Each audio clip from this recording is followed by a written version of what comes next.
আমার হায়াত আর মৌতের মালিক কে? সবাই বলে। এই কথা যদি বিশ্বাস করি, হায়াত আর মৌতের মালিক আল্লাহ, এটা যদি বিশ্বাস করি, তাহলে মনের মধ্যে আল্লাহ ছাড়া কারো ভয় থাকবে?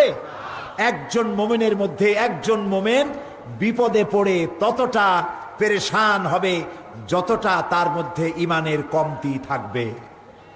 আবার বলি বোঝার জন্য, মনে রাখার জন্য, একজন মোমেন বিপদে পড়ে অতটা পেরেশান হবে যতটা তার ইমানের কমতি হবে।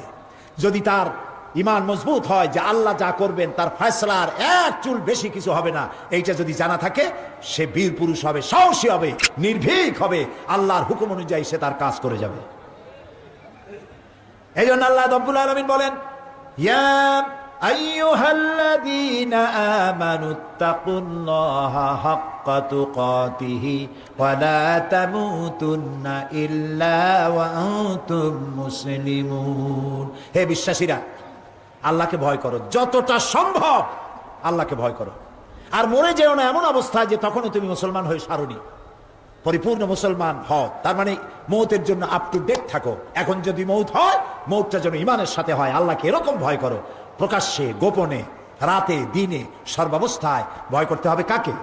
আল্লাহ তাআলাকে, কারণ তিনি আমাকে দেখতে পাচ্ছেন।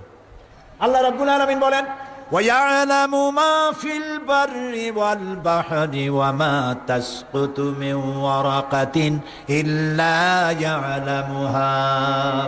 আল্লাহ বলেন, আমি স্থল ভাগে কি হয়, দরিয়ার অতল তলদেশে কি হয়, সব আমি জানি। শুধু তাই নয়, পৃথিবীর কোন একটি গাছের পাতা যদি পড়ে যায়, কোন দেশের কোন গাছের কোন পাতা পড়েছে, আমি আল্লাহ রব্বুল আলামিনের কাছে তার খবর হয়ে যায়। পাতা পড়ার খবর যিনি পান, আমরা কোথায় কি করি তিনি তা টের পান না। এই জন্য কলিজার মধ্যে ভয় রাখতে হবে কার? জোরে বলেন। কেবলমাত্র আল্লাহকেই ভয় করতে হবে, আর কাউকে ভয় করা যাবে না। কলিজার মধ্যে ভয় এটাই থাকতে হবে, তিনি দেখছেন, তিনি শুনছেন। আল্লাহ তাআলা বলেন, মা ইয়াকুনু মিন নাজওয়া সালাসাতিন ইল্লা হুয়া রাবিউহুম ওয়ালা খামসাতিন ইল্লা হুয়া সাদিসুহুম ওয়ালা আদনা মিন যালিকা ওয়ালা আকসারা ইল্লা হুয়া মাহুম আইনামা কানু। সুবহানাল্লাহ, সুবহানাল্লাহ।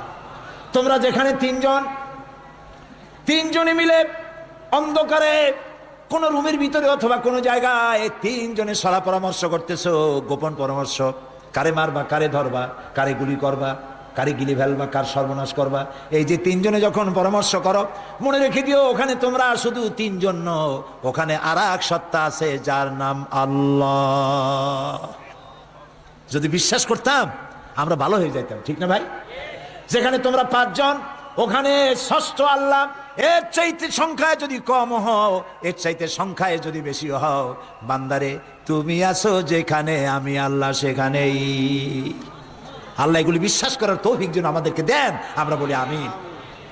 মোমেন বান্দার প্রতি তৌহিদের 7 নম্বর দাবি, কেবলমাত্র আল্লাহর কাছে হেদায়েত চাইতে হবে। হেদায়েত কেউ করতে পারবে না। পীর সাহেব হেদায়েত করতে পারবে? পারবে না। কোন পীর তারে হেদায়েত করে কিনা তাই দেখুক, সে হেদায়েত করতে পারবে না। পীরে পারবে না, মৌলানায় পারবে না, মুহাদ্দিসে পারবে না, সাহাবীরা পারবে না, নবীরাও হেদায়েত করতে পারবে না। আশ্চর্য হয়ে যেতে পারে, নবীরা হেদায়েত করতে পারবে না, কেমন কথা? হ্যাঁ, এটাই কথা। আল্লাহ তাআলা বলেছেন, ইন্নাকা লা তাহদি মান আহবাবতা। হে নবী, যাকেই খুশি আপনি তাকে হেদায়েত করতে পারবেন না। ওয়ালাকিন্নাল্লাহা ইয়াহদি মান ইয়াশা। আসলে আল্লাহ তাআলা যাকে খুশি তারই হেদায়েত দিবেন। নবী করিম সাল্লাল্লাহু আলাইহি ওয়াসাল্লামের হাতে যদি হেদায়েত থাকতো, তাহলে সব কাফেরগুলোকে তিনি হেদায়েত করে ভালাইতে পারতেন। সুবহানাল্লাহ। এই জন্য হেদায়েতের মালিক কে? এই জন্য রব্বুল আলামিন আমাদেরকে শিখিয়ে দিয়েছেন, হেদায়েতের মালিক যখন কেবলমাত্র আল্লাহ, তখন তার কাছে হেদায়েত চাও। প্রত্যেক নামাজে আমরা পড়ি, ইহদিনাস সিরাতাল মুস্তাকিম। পড়েন সবাই, ইহদিনাস সিরাতাল মুস্তাকিম সিরাতাল্লাযীনা আন'আমতা আলাইহিম গায়রিল মাগদুবি আলাইহিম ওয়ালাদ-দাল্লিন। আমিন। ইহদিনাস সিরাতাল মুস্তাকিম। আল্লাহ, তুমি আমাদেরকে সহজ সরল পথের দিশা দাও, নিয়ামত প্রাপ্তদের পথ দাও। আর নিয়ামত প্রাপ্ত কারা? নিয়ামত প্রাপ্ত হচ্ছে নবিয়্যিন, সিদ্দিকিন, শুহাদা, সালেহিন, এই 4 শ্রেণীর পথ হলো নিয়ামত প্রাপ্তদের পথ। আল্লাহ এই পথ তুমি আমাদেরকে দেখাও। আল্লাহর কাছে হেদায়েত চাইতে বলা হয়েছে, আর বলা হয়েছে হেদায়েতের উপরে টিকে থাকার জন্য আমার কাছে দোয়া করো। আল্লাহ রাব্বুল আলামিন হেদায়েতের উপরে টিকে থাকার জন্য, যেহেতু বহুত এমনকি আলেম পর্যন্ত হেদায়েতের উপরে ছিল গতকাল পর্যন্ত, আজকে বিগড়ে গেছে, এরকম হয়েছে না? হয়েছে না? হইতেই পারে, হইতেই পারে। হেদায়েত থেকে বিগড়ে যায় না কেবলমাত্র আল্লাহর নবীরা। সুবহানাল্লাহ। দোয়া একটা আল্লাহ শিখাই দিলেন বান্দারে হেদায়েতের উপরে টিকে থাকার জন্য। আমার কাছে দোয়া করো, রব্বানা লা তুজিগ কুলুবানা। পড়েন সবাই, রব্বানা লা তুজিগ কুলুবানা বাদা ইজ হাদাইতানা ওয়া হাব লানা মিন লাদুনকা রাহমাতান ইন্নাকা আনতাল ওয়াহ্হাব। আয় আল্লাহ তাআলা, তুমি দয়া করে একবার যখন আমাকে হিদায়াতের রাস্তা দেখিয়েছো, রব্বুল আলামিন আমাকে হেদায়েতের রাস্তা থেকে বিগড়াইয়া দিও না। সবাই আল্লাহর কাছে আজকে দোয়া করি, আল্লাহ এই কোরআনের মাহফিলে যখন একবার আনছো, আমাদেরকে কোরআনের সাথে জুড়ে দাও মৃত্যু পর্যন্ত। আমিন। মুমিন বান্দার প্রতি তাওহীদের 8ম নম্বর দাবি। কয়টা দাবি বলছিলাম? 8 নম্বরের দাবি হলো কেবলমাত্র আল্লাহর আইনের আনুগত্য করতে হবে। আর কারো আইন, আল্লাহ ছাড়া আল্লাহর আইনের সাথে সাংঘর্ষিক এমন কোন আইন আমরা মানতে পারি না। আল্লাহ তাআলা বলেন, ইত্তাবিউ মা উনজিলা ইলাইকুম ওয়া লা তাত্তাবিউ মিন দুনিহি আউলিয়া। ইত্তাবিউ মা উনজিলা ইলাইকুম, একমাত্র আল্লাহ যা নাজিল করেছেন। কি নাজিল করেছেন বলেন তো বুদ্ধি করে? কোরআন। আল্লাহ নাজিল কিন্তু কোরআনের আইন মানো। ওয়ালা তাত্তাবিউ মিন দুনিহি আউলিয়া। আর তোমাদের পৃষ্ঠপোষক অন্যরা যা আইন তৈরি করেছে তা মাত্রই অনুসরণ করো না। সুতরাং আমাদের দেশে এখনো কি আল্লাহর আইন চালু আছে? আল্লাহর আইন চালু করার জন্য আমাদেরকে চেষ্টা করতে হবে, মানুষকে বুঝায়া এই পথে আগাতে হবে। আল্লাহর আইন যদি চালু হয়, চুরি থাকবে না, ডাকাতি থাকবে না, জেনা থাকবে না, ব্যভিচার থাকবে না, অশান্তি হবে না। হিন্দু, খ্রিস্টান, বৌদ্ধ, মুসলমান সব শান্তি পাবে। সুবহানাল্লাহ। কারণ আইনটা কার? হিন্দু কার? খ্রিস্টান কার? নারী কার? পুরুষ কার? জমিন কার? এসব কার? সেই আল্লাহর আইন যদি চালু হয়, আলা লাহুল খালক ওয়াল আমরু, সৃষ্টি যার, আইন চলবে তা। কোরআনের আইন চালু হলে কি মজা হবে, কি শান্তি হবে, সেটা কি আপনারা শুনবেন না দেখবেন? দেখতে চান? আচ্ছা দেখাই দিই। কোরআনের আইন চালু হলে কি শান্তি হবে তার একটা ঝলক দেখাই দিই। আপনারা কি শুনতে আসছেন বলেন? কি শুনতে আসছেন? বাংলাদেশের কোন রাজনৈতিক দলের পক্ষে সম্ভব এত লক্ষ লক্ষ মানুষ সামান্য কিছু টাকা খরচ করে একটা প্যান্ডেল বানাইয়া তারপরে দাওয়াত করে দেখাতো কত লোক আসে? ঠিক না? যাও আসবে, তার থেকে পুলিশ আর মিডিয়ার বেশি থাকবে। খাবি কয় বসেন বসেন, তাও বসবে না, দাঁড়ায় দাঁড়ায় চানাচুর চাপাবে, সিগারেট টানবে। এখানে তাকায় দেখেন তো, কেউ আপনারা বসতে কয় নাকি? সব শান্তিপূর্ণ ভাবে লক্ষ লক্ষ মানুষ, বসার জায়গা নাই, খালি জায়গায় রাস্তার উপরে বসে গেছে, মেয়ে লোক, পুরুষ লোক। সুবহানাল্লাহ। শুধুমাত্র কোরআনের কথা, শুধুমাত্র কোরআনের কথা, আল্লাহর বাণী শুনতে আসলে যদি এমন শান্তি বিরাজ হয়, তাহলে ওই আল্লাহর আইন যদি রাষ্ট্রীয়ভাবে চালু হয়, দেশটা জান্নাতের মতো হয়ে যাবে। বিশ্বাস হয়? বিশ্বাস হয়? রাসূলুল্লাহ জাদু করেন নাই, কোরআনের আইন চালু করে তার দেশকে তিনি বেহেশত বানায় ফেলেছিলেন। সুবহানাল্লাহ। মানুষ দরজা খুলে ঘুমাবার সুযোগ পেয়েছে। এরকম নয়, এরকম নয় যে যিনি মন্ত্রী হবেন, এমপি হবেন, তার পেট ক্রমান্বয়ে মোটা হইতে থাকবে। মাশাআল্লাহ, পেট এত মোটা দরজা হাত দিয়ে খোলা লাগে না, পেটের ধাক্কায় দরজা খোলা শেষ। বাড়ি একটার জায়গায় 10টা। আহা, নবী করিম সাল্লাল্লাহু আলাইহি সাল্লাম কোরআনের রাস কায়েম করেছিলেন, ঘরে খাবার নাই। হযরত আয়েশা সিদ্দিকা রাদিয়াল্লাহু তাআলা আনহা বলেছেন, নবীজির স্ত্রীদের ঘরে একদিন দুই দিন নয়, মুসালসাল মাসের পরে মাস চুলায় আগুন জ্বলে নাই। সামান্য একটু পানি, একটু খোরমা ছেড়ে আমাদের জীবন কেটেছে, এই কষ্ট করেছি। নবী করিম সাল্লাল্লাহু আলাইহি ওয়াসাল্লাম বিশ্বনবী ঘরের ভিতরে শুয়ে আছেন। হযরত ওমর রাদিয়াল্লাহু তাআলা আনহু ঘরের মধ্যে প্রবেশ করলেন। বিশ্বনবীর ঘর। কার ঘর? বিশ্বনবীর ঘর। যিনি জান্নাতে প্রবেশ করার আগে কেউ জান্নাতের সিঁড়িতে পা রাখতে পারবে না, যিনি কাউসারের মালিক হবেন। আল্লাহু আকবার।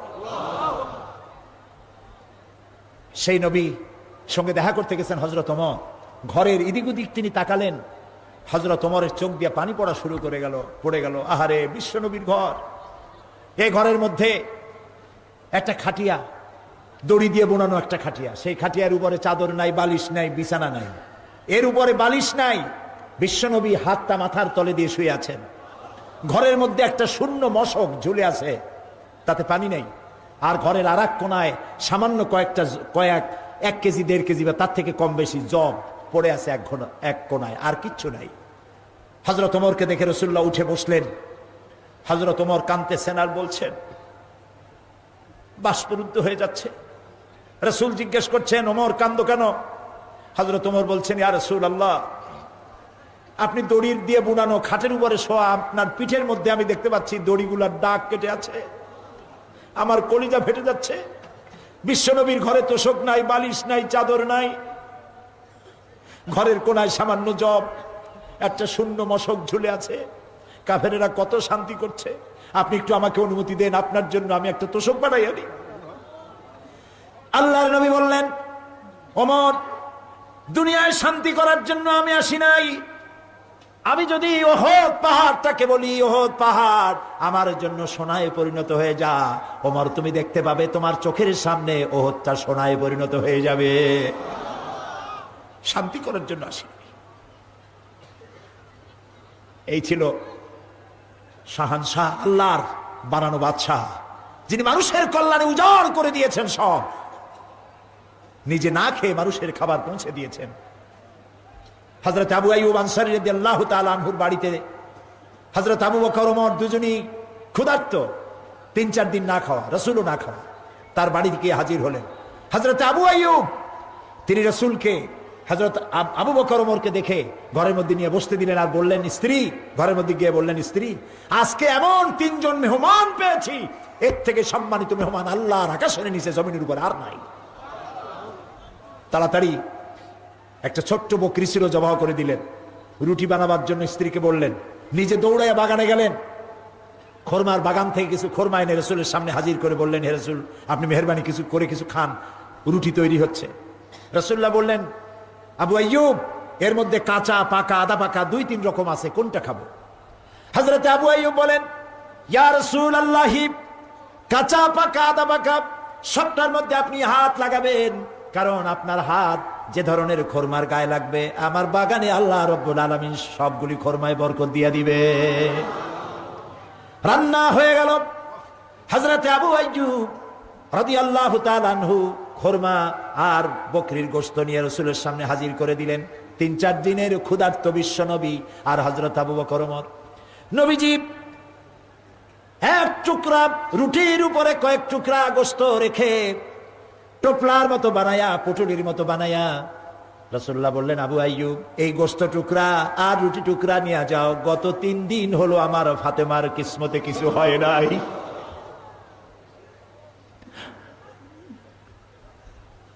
সারা পৃথিবীতে আদর্শ কে দেখাতে পারবে?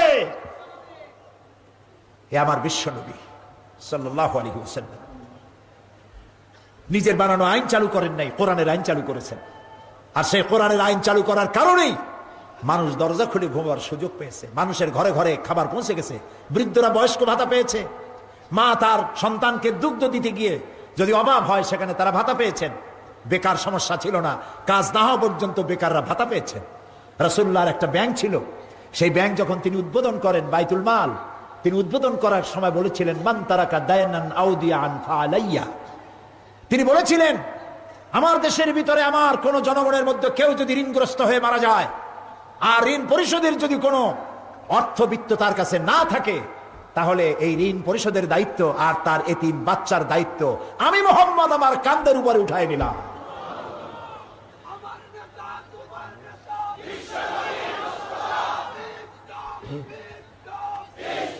প্রিয় ভাই সব, সুতরাং নবী মুহাম্মদ রাসূলুল্লাহ সাল্লাল্লাহু আলাইহি সাল্লাম যে আদর্শ দিয়েছিলেন, সেই আদর্শের আলোকে আমরা এগোতে চাই। আল্লাহ যেন তৌফিক দেন, বলেন আমিন। যারা আজ বাংলাদেশের শান্তির জন্য নাস্তিক, মুরতাদ, বামপন্থীদের নিয়ে আন্দোলন করতে চান, আপনারা আমাদের সাথে আসেন। আপনারা আপনাদের মতবাদ দিয়া, ধর্মনিরপেক্ষ মতবাদ দিয়া, বামদের দিয়া পৃথিবীর কোন কাম সম্পন্ন করতে পারবেন না অকাম ছাড়া। আমাদের সাথে আসুন। আমরা আমাদের বাপের তৈরি করা কোনো কথা বলি না। বলি আমার বাজানে কইছে, বলছে এরকম। আমরা কোন মানুষের তৈরি করা আইনের কথা বলি না, আমরা আল্লাহর কথা বলি, এবং আল্লাহর কথা প্রতিষ্ঠা করার জন্য জীবন আর রক্ত সবটা দিতে পারি।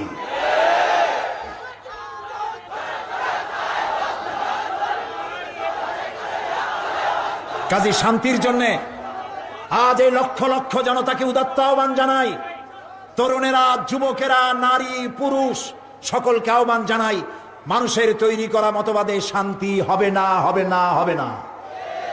শান্তির জন্য আগাতে হবে বিশ্বনবী মুহাম্মদ রাসূলুল্লাহ সাল্লাল্লাহু আলাইহি ওয়াসাল্লামের দেখানো রাস্তায়, ওই পথেই শান্তি হবে। সুতরাং নবী করিম সাল্লাল্লাহু আলাইহি ওয়াসাল্লাম যে আদর্শ দিয়ে গিয়েছিলেন সেটা বাসি হয়ে যায়নি, প্রত্যেক যুগের জন্য কার্যকরী, কিয়ামত পর্যন্ত কার্যকরী। যেহেতু এটা কার? আল্লাহর। এটি কার? আল্লাহ তাআলা। মুমিন বান্দার নিকট তাওহীদের ৯ নম্বর দাবি হলো আল্লাহ তাআলার খাঁটি বান্দায় পরিণত হতে হবে। নিজেকে আল্লাহর খাঁটি গোলাম বানাইতে হবে। কিভাবে? খাঁটি গোলাম বানাবার জন্য আল্লাহ আমাদেরকে শিখাই দিয়েছেন। বলো, কুল ইন্না সলাতি ওয়া নুসুকি ওয়া মাহইয়ায়া। মুখস্থ আছে না? পড়েন না কেন? গলা ছাড়িয়ে দিয়া পুরুষের মতো পড়েন। কুল ইন্না সলাতি ওয়া নুসুকি ওয়া মাহইয়ায়া ওয়া মামাতি লিল্লাহি রাব্বিল আলামিন। বলো, ইন্না সলাতি, নিশ্চয়ই আমার নামাজ, নিশ্চয়ই আমার নামাজ, আমার কুরবানি, আমার হায়াত, আমার মওত, লিল্লাহি রাব্বিল আলামিন, সব আল্লাহর জন্য। সুবহানাল্লাহ।